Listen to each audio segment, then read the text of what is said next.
Hi,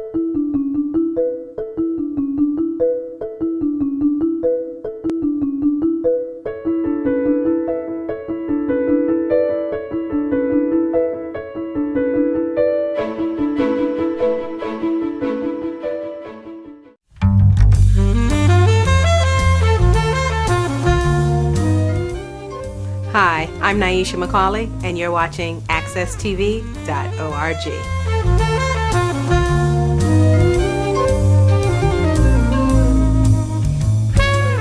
Welcome to the Grassroots Business Journal, where talking business is linked to social media.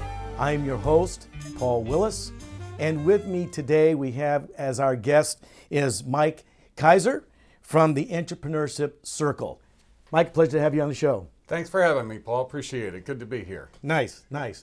Over the last show that we did, I had a business owner on the show here in talking a little bit about what does it take to get into being an entrepreneur, and is there a difference between an entrepreneur and a sole proprietor? Not particularly. I would just say the difference is the reason that the person wants to own the business. So some people just want to own what you would refer to as a lifestyle business. So that might be a sole proprietor that has a web design firm, or you name it. It could be a million different businesses. And then there are other people that are more interested in building a little bit larger enterprise and you know, with perhaps key people involved and employees and things like that. So it really, it depends on what your interests are. Now, from how long have you been in business, by the way? This current business, the Entrepreneur Circle, 11 years, but I've been a business owner for 18 years now. Wow. So 11 years with this company? Yes. Nice. So now, if a listener is out there sitting there saying, like, thinking about that, I want to become an entrepreneur, is it easy? No, it's a labor of love, but it is one of the greatest things you'll ever do. It feels like it's in your blood in some ways. It's very difficult and challenging, and there are sleepless nights, and you never make money as quickly as you think you are, et cetera, but it's wonderful at the same time. And most people that do it would say, I would never have it any other way.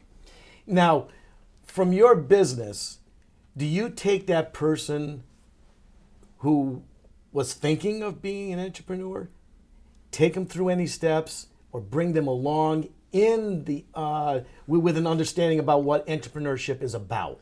That's not really our role. We actually work with more seasoned business owners, people that have been in business 5 years, even 10 years or more, that have reached a point in their business where they're saying, things are pretty good, I'm doing pretty well, but I know they could be a lot better. You know, there's that thing that they can't identify, or, you know, what's holding me back? I think we could be doing a lot better, and that's why they come and work with us. Okay, all right, that sounds good. So, it's not easy. No. Okay. So when that person is sitting out there saying, I would like to be an entrepreneur, what have you seen as far as the factors that are important for getting into being an entrepreneur? I love that question, because most people start a business because they're good at something. You know, they are good at providing a service or have produced some product, but they're never good at everything that's involved in running a business. So the biggest thing I would like people that are thinking of starting up a business to keep in mind is you are your number one sales and marketing person. So that you just really have to develop skill and persistence in sales and marketing, whether you want to or not. So I've seen people make the mistake of, well, I've hung my shingles, so now the world's going to come running to me. Or, you know, I have a LinkedIn account, or I'm doing social media. No, you really have to be willing to sell. Okay. Yeah. So when someone says, I got this on the internet, by the way, it said clearly defined, what is that you want to do, as part of their 10 keys to to the Mindset of a Successful Entrepreneur by Sadie King. I don't know who she is or whatever, but anyways, but it gives at least a little bit of an idea. The number one, I totally agree with. That's the very first thing. Okay, yes. Can you clearly define what it is that you want to do? What does that mean? Vision. Having a clear vision of what your business is, what it's going to be, who it serves and why the world should care, what that business vision means for you. Really getting quite clear on why do I want to do this? What's it going to do for me? What's it going to do for the world? What gap am I filling in that's missing in the world, etc. And so really getting a clear definition as to why you're doing it, because that's probably the biggest thing that knock new businesses out is they go in for the wrong reasons. They think it'll be an easy buck or something. But yes, so I agree with that number one. Okay. She also talks about protect and manage your time, and the outcome oriented is their third one. Anything on those? Protect, yes. I think business owners have to fiercely protect their time. But as ironic as it'll sound, protect their time from themselves. I think people, when they don't have a boss or don't have anybody they're accountable to, can sometimes get involved in time wasters or chasing shiny objects or busy work. So be fiercely protective of, especially I would say, your production time, or what we refer to as your A time, where you're going to be doing marketing and sales or meeting with clients, or your production time. So yes, be very very fiercely protective of it. And I do think we have to be outcome oriented, because we have to have some way of measuring. Am I getting closer to my goals? Am I moving farther away from my goals? I had a client for several years, and we were chatting one Friday evening. He was about 3 years in business, and he said, I finally sat down and I really understood my finances and my books and everything. And he said, I realized all I've done is create a low-paying job for myself. And it's funny how that can happen before you even realize it. So right. Yeah, I think we have to measure and keep our eye on the outcomes. Now, again, just keeping us on trying to keep on track with the entrepreneurship mindset. When you make that decision, when someone makes that decision of doing it on their own, they don't have the boss, so you don't have that nice comfort of that income coming in.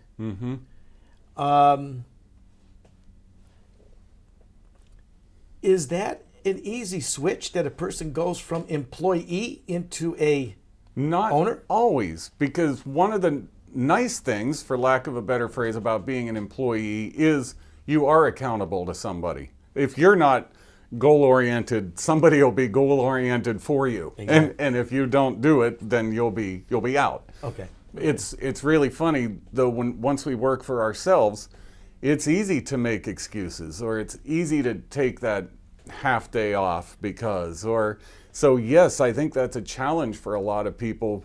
I think self-discipline is a key trait for a business owner. It really is. Okay.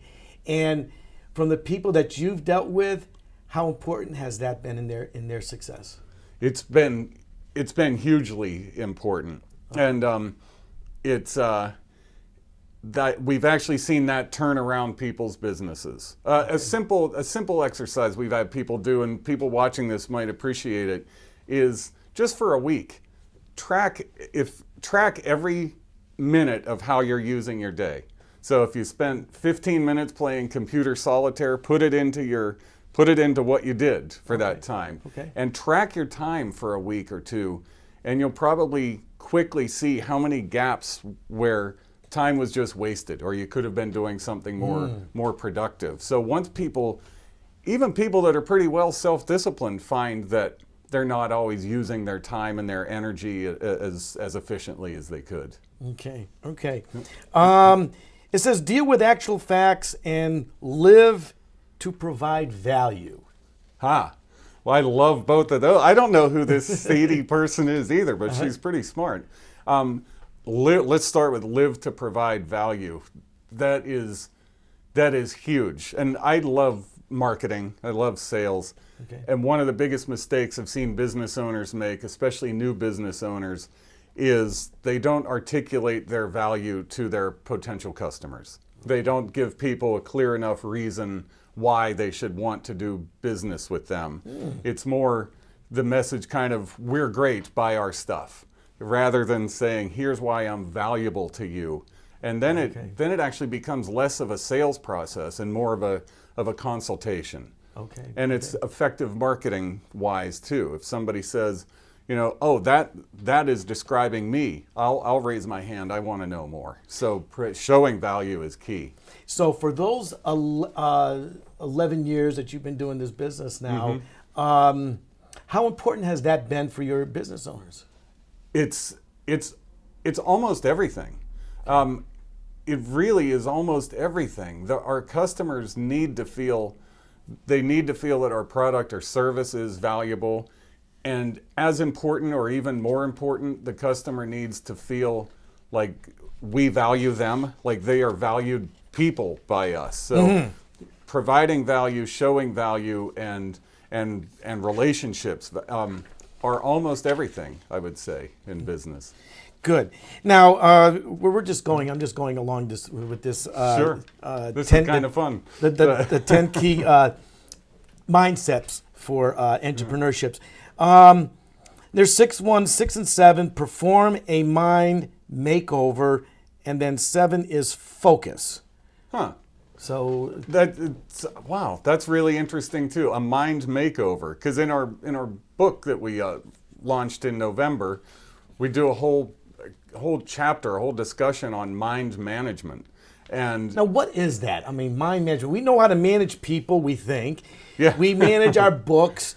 And now we're trying to manage our mind. How would you do think that? of things like mental toughness. That is mind management. Not being ruled by our emotions, and being more focused on critical thinking, and like one of the things she mentioned, focusing on the facts rather than just trauma and drama, as one of our former clients used to call it. So just that grace under pressure, and even when cash flow is low and some employee just irritated you beyond anything, and just seemingly when things are going wrong, still being able to maintain your focus, maintain your mental control, and continue on with the mission. I guess that's how I would define mind management. Okay. Yeah.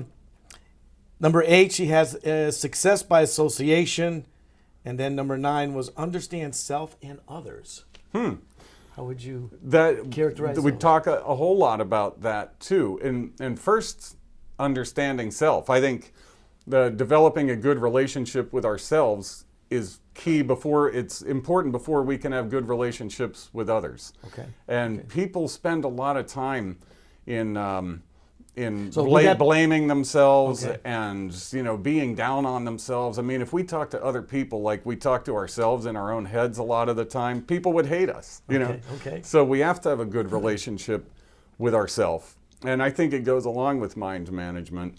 And relationships with others, they can make our business as well. I mean, we're no person is an island. We need other people. So the right personality. You got to have a personality, or develop a personality.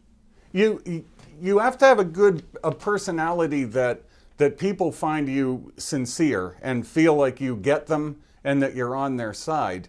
But one of the myths, if you will, that I would like to dispel is there's no real personality type. Like, you don't have to be this type A, super aggressive kind of person to be successful in business. There's very reserved, quiet people that are highly successful in business too, but they've probably still mastered the art of relationship with themselves and with other people.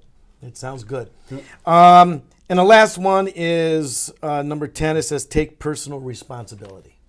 That's a big one too. I think all, regardless of whether we're business owners or not, could all learn a little bit from that one, right? From being exactly. No excuses. Just no excuses. Just get it done. Be the place where the buck stops. Good. Yeah. Okay, that sounds great.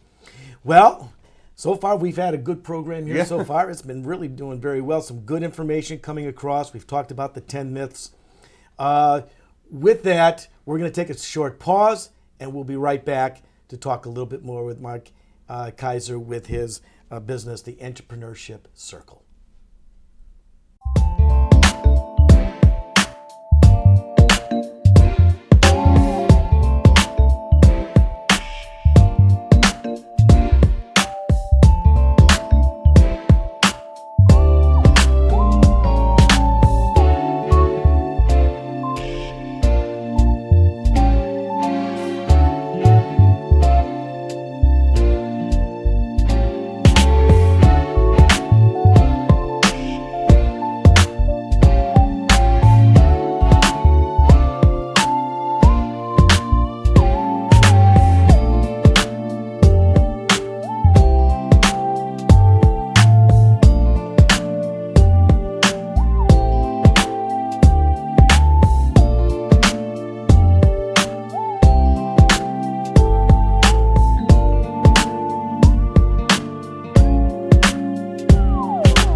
Welcome back to the Grassroots Business Journal with your host, Paul Wilusz.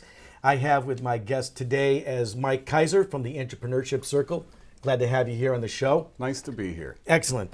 We've been talking about like the 10 key mindsets or characteristics for being in entrepreneurship. And we went through some information that I had on the internet by Sadie King. And Mike basically gave his opinion in regards to it. What is the Entrepreneurship Circle?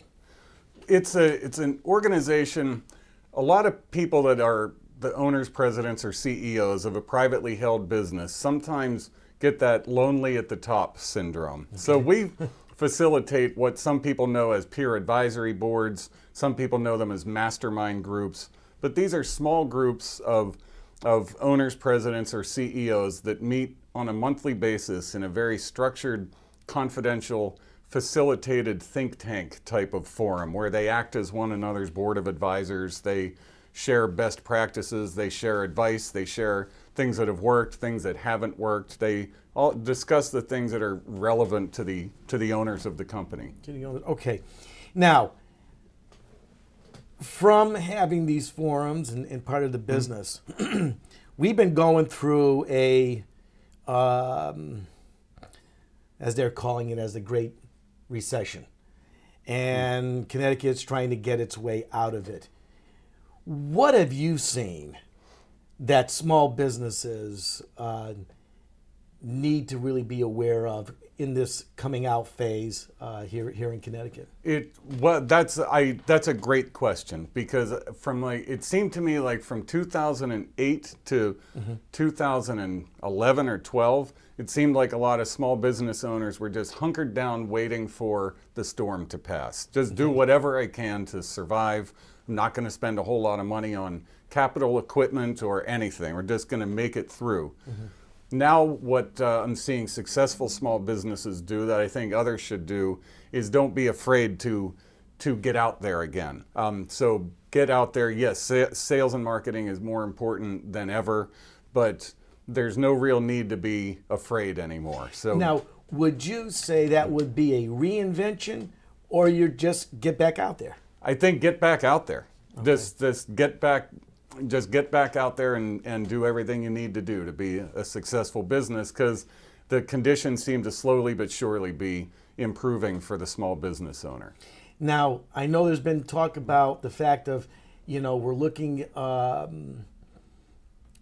businesses are looking for talented employees. How does that affect the small business that you've seen from the customers that you have? That's a real tough one for small business owners, because every hire seems to be a key hire. And so that's been a real problem where I've seen a lot of small business owners that have to go through 1, 2, 3 people before they finally have the actual right person, because as I said, each role is just so important. The small business owner doesn't have a lot of room for error. Can't really let a bad employee stick around for very long. Okay. Yeah. Now, you've written a book, and you've used that book quite a bit. Tell us a little bit about it. It from running the entrepreneur circle, got really fascinated a long time ago as to why is there a small percentage of people that are super successful and the rest aren't. So I really just got fascinated by that topic. And not to sound cynical, but I found a lot of self-help books and stuff that I read to be just a lot of rehashed but saying the same things and not terribly helpful. So I undertook a study on peak performance. So I interviewed a lot of business owners, successful ones, unsuccessful ones. I interviewed psychiatrists and psychologists and corporate executives and professional athletes and Division I athletic coaches, and to really pick the brains of people that had either made it to be super successful or worked with people that were like that. And so with the book was a...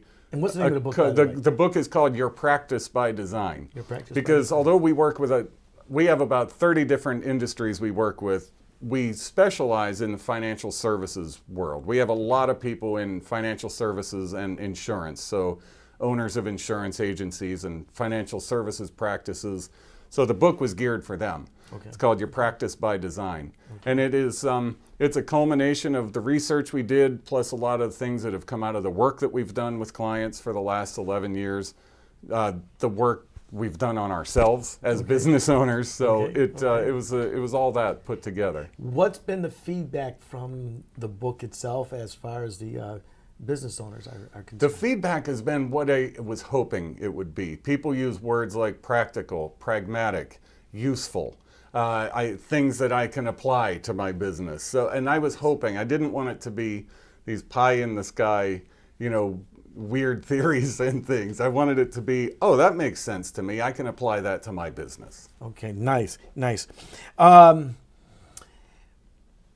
Since you've been involved with this, where do you see the future of Connecticut with small businesses going?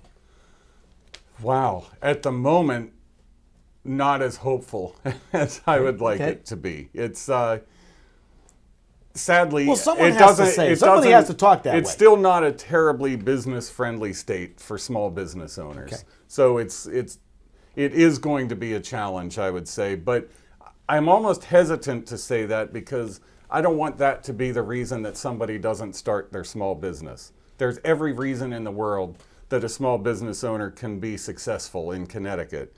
I think it's probably just from regulations-wise and tax-wise and different things, probably more challenging than it would be in like North Dakota or something. But again, I want to stress, I don't want somebody to hear that and say, well, just too hard to start a business in Connecticut, I'm not going to. No, I still want you to. With any of your businesses, did any of them start in, let's say, 2008 and have gone through the recession here as a startup business or getting themselves into that themselves? Yes. And so where have they gone to, or what's their stand at this point? We do have a handful of people that started in 2008 or so, and are still around. And now that you asked that question, I'd have to say they're probably some of the better business owners that I know. They just started up in a time when it was difficult. I guess they decided they were going to figure out how to make it work anyway. And now that times are getting a little better economically and whatnot, they're actually some of the more successful people that I know. And what would you, from what you've seen now, what would you attribute that towards? Resilience. Just the tenacity and resilience of saying, no excuses. I'm just gonna do it. Okay. I'm just gonna do it anyway. Nice. Yeah. Okay. And I love people with that spirit, that Okay. are just going to say, I don't care what the situation is. I'm going to do it anyway. Have you seen people leave the state I have seen a few people leave the state. that you've worked with or whatever? Yes, and or close their business. Okay. But not as many as you would think. I would say that's a very small percentage of people. We have had a couple people retire and leave the state, or at least have a second home somewhere else. But no, I don't really see business owners, packing up and leaving as much as you might think. Okay. Now, you've mentioned a couple things in regards that you got to be the salesman, the marketing person. But most people are just coming out there saying, I have a great product. Why do they have to be the salesman and the marketer? I guess who else would? Yeah, it's we think that people are going to just hear about us and show up at our door, and that would just be wonderful if they did. But consider this: between TV ads, radio ads, billboards, internet ads, etc., we're bombarded more than 2,000 times a day by somebody trying to get us to take some sort of action. Okay. So it's important to be able to break through the clutter and get people to notice you. How important is technology today in that small business? Oh man, aside from the computer, to the point where you're putting things in the clouds. It's great.